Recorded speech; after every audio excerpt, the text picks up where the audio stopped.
As Colorado channels its inner John Denver, we take a peek at a defensive end that recently put us in his top 7. And Mike Gundy does catch a lot of heat over recruiting. So let's take a peek back at not only numerically, but also physically. Where are they now? You are Locked On Oklahoma State, your daily podcast on the Oklahoma State Cowboys, part of the Locked On Podcast Network, your team every day.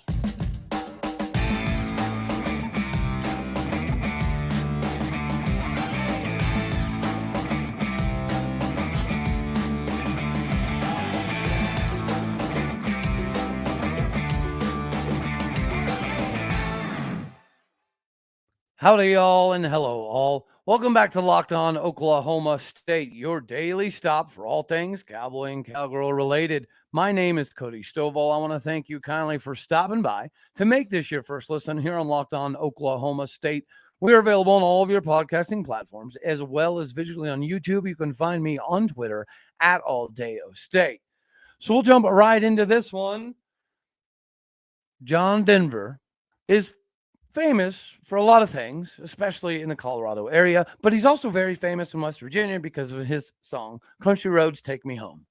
Well, today you're finding out that Colorado is channeling their inner John Denver and singing Take Me Home, Country Roads, back to the place where I belong, which is the Big 12.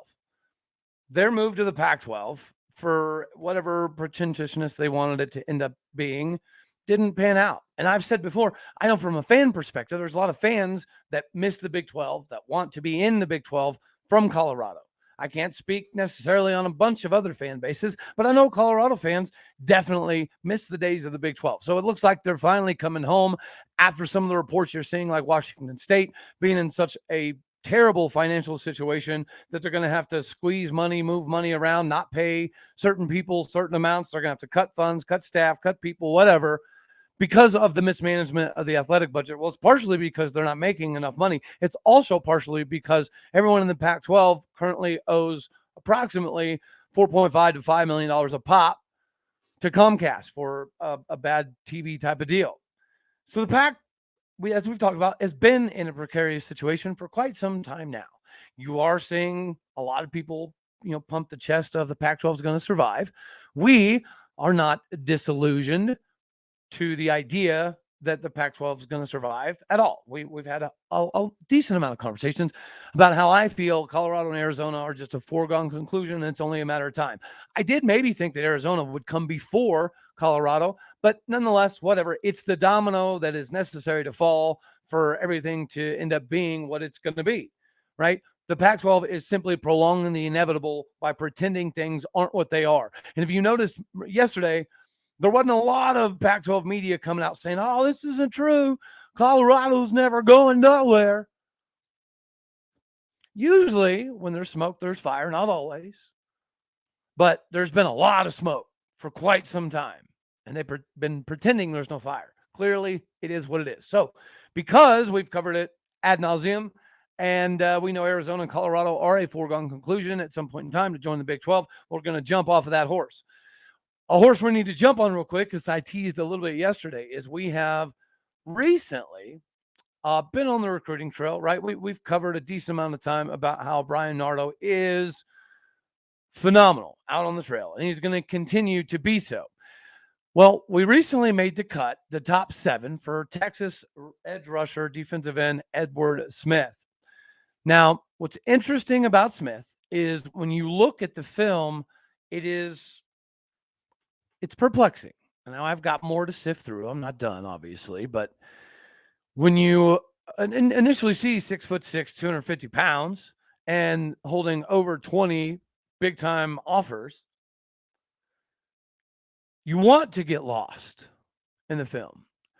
But the first time I kind of watched the film, I was viewing it from the perspective of him being that potential stand-up outside linebacker, Von Miller / Colin Oliver type of role. But then I watched it again and I realized that's probably not what I'm looking at, because he's got a good frame. Clearly, he's going to be able to grow into it. You can see that his first step is not, overly noticeable as far as quickness goes. He doesn't disengage phenomenally from blockers. he doesn't exactly have that quote unquote nose for the football where he's always flying around and finding himself seemingly in the right positions quite a bit. It's more of him just dominating people physically. But then you have to take into consideration he does play 6A football in the state of Texas. So it's not like he's manhandling people that do not belong on a football field. So I think he's not going to be the stand-up guy. Is he going to mold or develop into a true defensive tackle? I don't know that I'd necessarily say that either. He's got the frame to potentially do so, but then you got to kind of take into consideration that he currently is in the same defense that we are running now. He is in an iteration of the 3-3-5. They run a lot of 3-3 stack. They do stand him up occasionally, but more often than not, he's in a 3 technique. And he's shaded right around the B gap. I think as long as that might be the plan for him at Oklahoma State, okay, then I can buy it. I can see it. If we're trying to convert him to that stand-up outside linebacker type of role that he does play as well in high school, right? He does go back and forth, stand up, hand in the dirt. And he does do a little bit of drop back in coverage, not a lot, which is kind of what leads me to believe that he's more of a bigger guy that we're going to build up, whether it be for the 3-man front, quote unquote defensive end. That's what he's playing right now. So it makes sense. He's going to put on weight at Oklahoma State. The question is he going to get considerably faster at Oklahoma State? I don't know that I see that, right? Getting bigger? Yes, sure. Now, again, you got to go through some of the guys that are interested in this tape. There are reasons. Yeah, I think you could say a large portion of it is size and strength. At 6'6", 250 pounds, the raw capabilities are there. The technique stuff is very, very, very sloppy. I'll just be 100% realistic. Okay.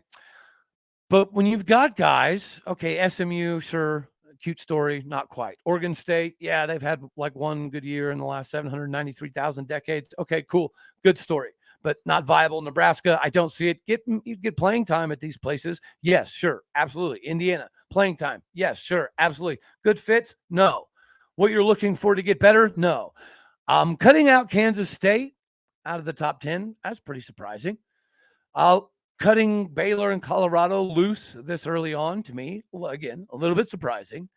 Him having Texas Tech in here is not surprising. Joe McGuire is one of the hottest coaches in the country right now, especially on the recruiting trail. TCU being in the mix is obviously not that big of a surprise. They produce very well defensively, and they currently do run the defense that we're trying to run at the moment. And they've been running it for a little bit right now. All right, same kind of system that John Aycock runs over there at Iowa State. So it does fit for him. That is a good fit. Purdue, whatever. Okay, cool, I guess. Oregon, they've got fancy helmets. They do get to have the benefit of potentially winning their league every year because they have the awesome benefit of playing in the new WAC or Pac 7-5, whatever you want to call them. So I guess that makes sense too. KU, they're legitimate, right? Kansas has a legitimate argument here. They have a very, very, very good coaching staff. They know what they're doing. They have continuity. It's kind of a hot, sexy place to be right now. Houston, a little bit surprising, but again, Houston's going to be popping up as a contender for a lot of us in the Big 12. They always have been a quote-unquote contender to some degree. Now they're a legitimate contender, a legitimate threat because they can offer some of the same things. And then obviously Oklahoma State University. Now again, some of these schools already run the defense that he's running in high school. I think us and TCU probably are the two that come to mind for me directly that fit him the best if he's going to stay at that position or add to his frame and kind of shed over to more of a defensive tackle style of role. He could be a Colin Clay type of guy all day, every day. So we have a legitimate shot, right?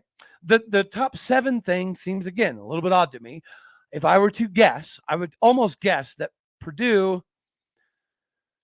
and Oregon are a little bit of a smoke show here.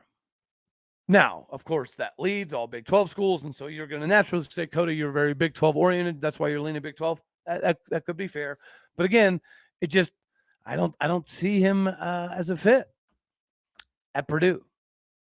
I don't see him as a fit as Oregon. The only fit for Purdue, I guess, would be playing time. But if you're going for playing time, Houston would be a good bet. Texas Tech, probably pretty decent bet. KU, probably pretty decent bet. I don't know that he'd play right away at Oklahoma State or TCU.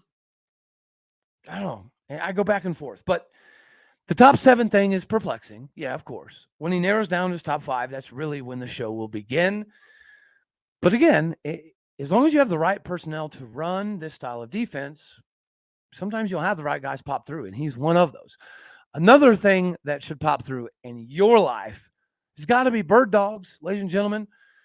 We've talked about it before. I've got my proud Birddog box here behind me. And yes, it is in fact the right colors, orange and black, which is partially why I have the box so proudly displayed behind me. But the clothes are absolutely phenomenal. It doesn't matter what you're trying to do. If you're at retirement life and you want to go golf every day, I got news for you. Fellas, this is the greatest thing you will purchase to help your golf game. If you like some comfort, and the humidity and the heat of the Oklahoma plains gets to you a little bit, then you got to have something reliable, breathable, pliable, and with built-in boxers, and you don't have to wear the belt all the time anymore. The sport of golf is not so much anymore about looking cool. You got to feel good too. Look good, feel good, play good, right? I'm pretty sure that's how that goes.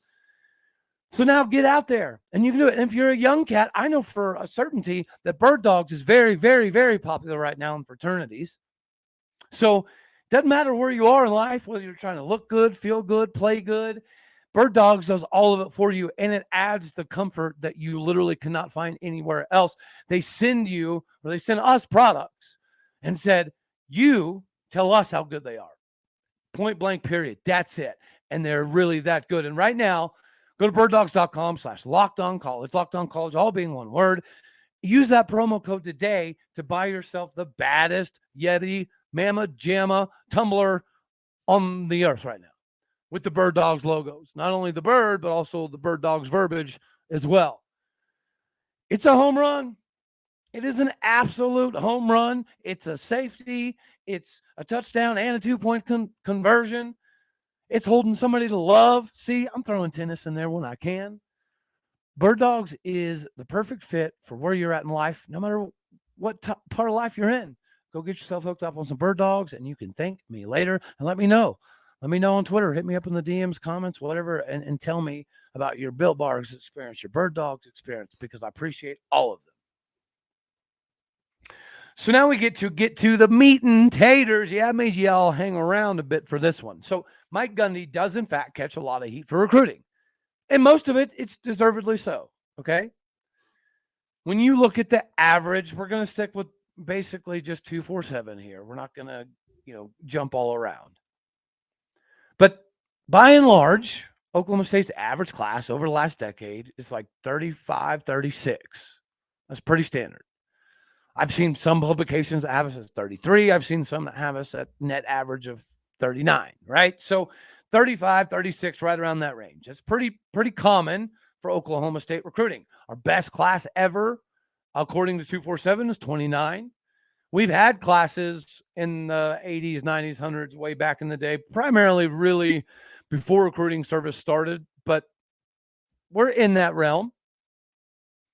So since these services have started, we have seen, it is a fact, that Oklahoma State does not get the benefit of the doubt in enhancing their star ratings.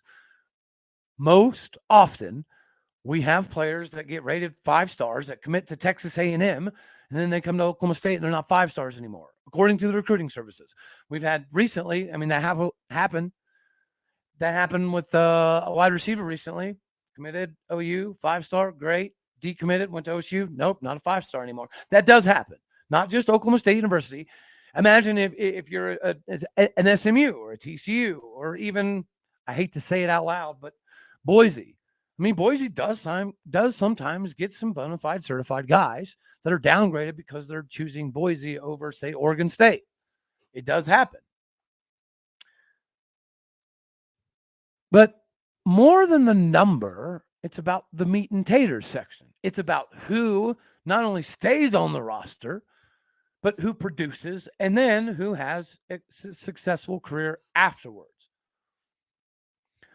So let's dive in a little bit. And we're not going to spend a lot of time on a couple of these, but I do want to put it in perspective. All right. A good example, and you'll see why, is let's look back to the 2016 class. No, there's nobody from 2016 on this roster, but in 2016, we had the 45th ranked class in America. class number 45, which is not bad by quote unquote Oklahoma State standards, but it's certainly not what you would expect out of a team who is number 10 in most wins over the last decade. You would not expect a top 10 winning program to be at 45, to be hovering around the 40s consistently, but we are. That's the knock on Gundy. So let's go to 2016 and check out some of the guys in that class. Calvin Bundage. You hear me reference him quite a bit on this channel because athletically, he was an absolute freak of an athlete. And he was part of the Santa Fe pipeline. And he did, in fact, get a little bit of time with the Pittsburgh Steelers practice squad. So anybody that makes anything at all in the NFL financially is a success. I don't care what anybody says. You're talking about the smallest 3.5 or 5.3, whatever percent of people in the world that get to play NFL football. It might even be smaller than that. And Calvin Bundage is one of them. He was successful at Oklahoma State. He had a debilitating back injury where people said that he would never play football again. He would never play any sport again. So the fact that he even came back was amazing. The fact that he was able to come back and then make, a little bit of a stink in the NFL, it's extremely impressive. So that's obviously a win, right? Rodarius Williams, we talked about him the other day. He is still in the NFL with the New York Giants. Came on like gangbusters as a rookie, started, made a big name for himself, got injured last year after being named the starter before week 1 even came to fruition, got hurt very early on, missed the entire of the season. They still have him back. They still firmly believe that he is a guy. So that's obviously a net win there. We recently talked about LD Brown. LD Brown did make some noise with the New York Jets in rookie mini camp and training camp, things of that nature, but he wasn't able to completely carve out a role. He is still kind of doing some bouncing around, and I expect to see a little bit more of him eventually, whether it be over in the Canadian Football League, Arena League, something to that effect. He's just too good athletically to not do something. But, he was marred by injuries at Oklahoma State, even though he's still, to this day, definitely a fan favorite. AJ Green, everybody remembers his story. Came on, gangbusters, looked phenomenal, All-American, gets a very, very, very high draft grade, gets graded and drafted very, very, very high. Doesn't quite live up to expectations, but he's still in the NFL. He's still a Cleveland Brown. He's still kind of working his way back and forth in some of the rotations. Justice Hill just signed another contract with the Baltimore Ravens. Yeah, he's been kind of, pushed into that number 3 running back role his entire career. But for anybody who watches a little bit of the Baltimore Ravens, you'll know that the Ravens have been probably the most loaded team at running back in the NFL by and large for the last 3 years. They have an argument over the last 3-4 years of being the deepest running back room in the National Football League. And they still pay him money. They still sign him to contracts, and they still want him to play because last year he finally got the nod, got the start. It's his job. He's the number 1 guy. And I think like 4 carries in the game, tears his ACL. Like it just, poor guy. But again, still in the NFL. So clearly good class. Tevin Jenkins, big time draft grade, big time draft pick to the Chicago Bears. Fancy him as a left tackle. We talked about it previously. I saw him as right tackle. He had the most snaps of his career at right tackle, Oklahoma State, graded out best at right tackle, but they moved him from left tackle to right tackle, then to right guard, now the left guard. They're moving him to left guard because he was so good at right guard. Like they legitimately, obviously, have had conversations about getting rid of him because he's not the left tackle that they fancied him to be. That's on them. That is their miss on evaluation. Again, we talked about it. He was probably never a left tackle in the NFL. Right tackle, yes, that's plausible. But he was so good at right guard, not only did they move him to left guard, but they gave him another contract. So again, they're willing to pay him more money, and now they do see him as a future stalwart at guard for the Chicago Bears. So he's probably not going anywhere anytime soon. Devin Harper. Devin Harper was a very, very late round guy, but we've seen Devin Harper put in his 4 years of work. We've seen Devin Harper line up next to Malcolm Rodriguez in 2021 and put together probably the greatest defense in Oklahoma State University history. Well, guess what? He's still in the NFL. He's still a Dallas Cowboy. And he's going to have an opportunity this offseason as well to carve out a bigger role. Dillon Stoner, guess what? Still in the NFL, still with the Oakland Raiders, is on the practice squad. But as we talked about in the very, very beginning with Calvin Bundage, it doesn't matter. If you're making $300,000 a year to sit on the bench and do absolutely nothing, who gives a flying hoot? Like, That's, again, the smallest percentage of workforce in America, and he's still on an NFL roster, as is Amen Ogbongbemiga. When people say that, like Mason Cobb said they left Oklahoma State because he wasn't getting pushed enough, there's not a good path in the NFL at linebacker for Oklahoma State University. He's crazy, and we know it. Amen Ogbongbemiga is still a Charger. He's still making waves. He's still doing his thing. So, I would say the 2016 class was a win, right? So damn the number 20 or 45 ranking. So let's fast forward. Let's go to 2017, the number 40 overall ranking, composite 38, right? A little bit even better. Is that where we should be? No. Is that where we typically are? Yes. Okay. So what does that mean, or what did it mean? Because as we get up to the classes, you guys will notice a trend beginning. We're not there yet, but if you notice the trend when we get there, let me know down in the comments section. But we've got a trend coming. But let's go to 2017. Okay, easy peasy. Tylan Wallace. Anybody ever heard of him? Yes, because he's what? Still in the NFL, still a Baltimore Raven, and he got more utilage last year than obviously his rookie year, but he played quite a bit as a rookie. So I would say, okay, yeah, doing pretty good start there. LC Greenwood, he was a big time get coming out of high school. He ended up at Northwestern State in Louisiana. Didn't do a whole heck of a lot, so not in that loss there. But Chuba Hubbard replaced Christian McCaffrey with the Panthers whenever Christian McCaffrey went down with his injury. Chuba came in, looked very, very good as a rookie, which led you to believe he was going to be able to carve out a bigger role in year two, even though Christian McCaffrey was healthy. Christian McCaffrey does in fact come back, but he deals with the multitude of injuries yet again. Chuba, gets his opportunities. He does a little bit, not a lot with it. Then he gets his opportunity, right? Christian McCaffrey's hurt, playing, right? Christian McCaffrey's now gone. It's Chuba's job. And then he gives way a little bit and splits time with Foreman. And this year, again, it's down to Foreman and Chuba Hubbard as running in the race for who's going to get the number one spot. They're both pretty even right now. But, Chuba's going to have a good opportunity to be RB1 for the Carolina Panthers again this season. So, again, I would say it's probably a win. Trayson Wallace, everybody remembers Trayson. He was a quarterback in high school, already had multiple ACL tears. Came to Oklahoma State, put him with his brother, put him at wide receiver, looked pretty good. Continuity was nice in the beginning. Showed some flashes in the spring of what he could potentially do, and then bada boom, bada bing, bada bang, another ACL, followed by another ACL.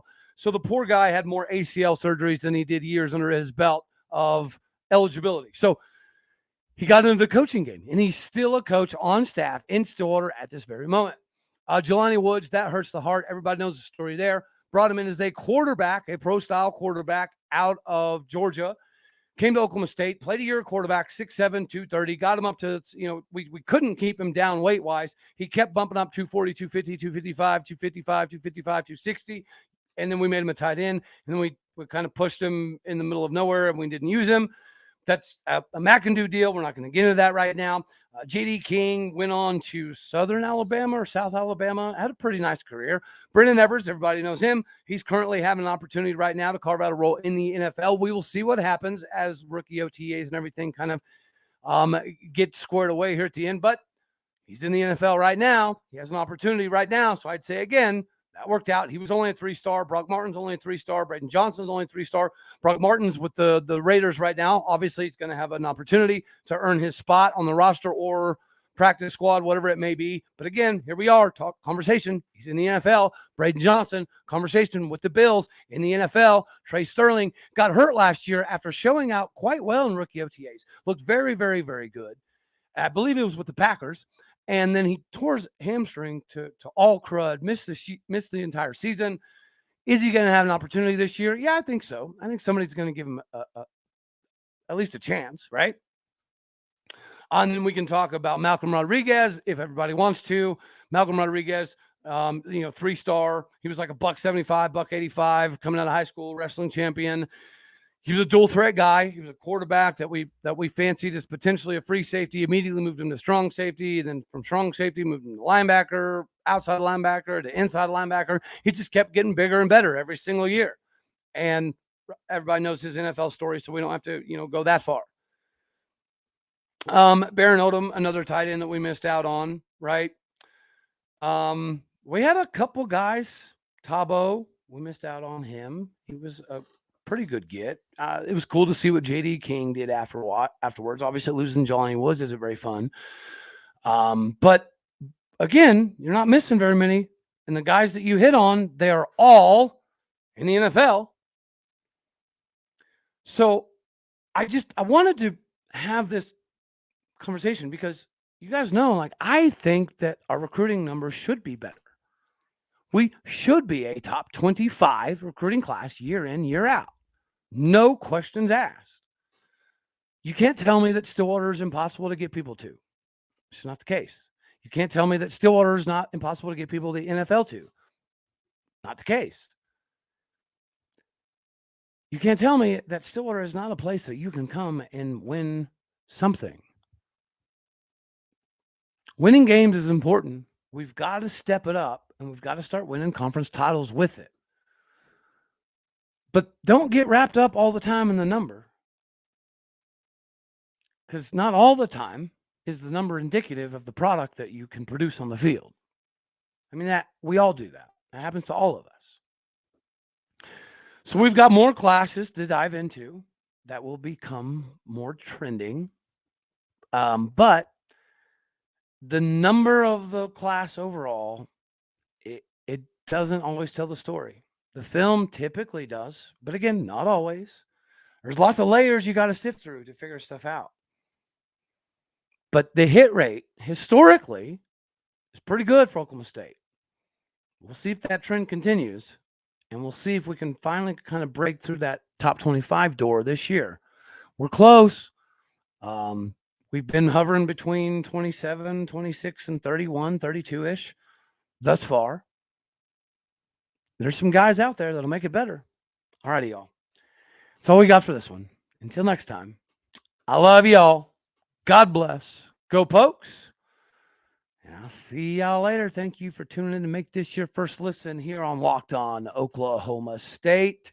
Like it, love it, share it, comment, all that good stuff. All righty, y'all later.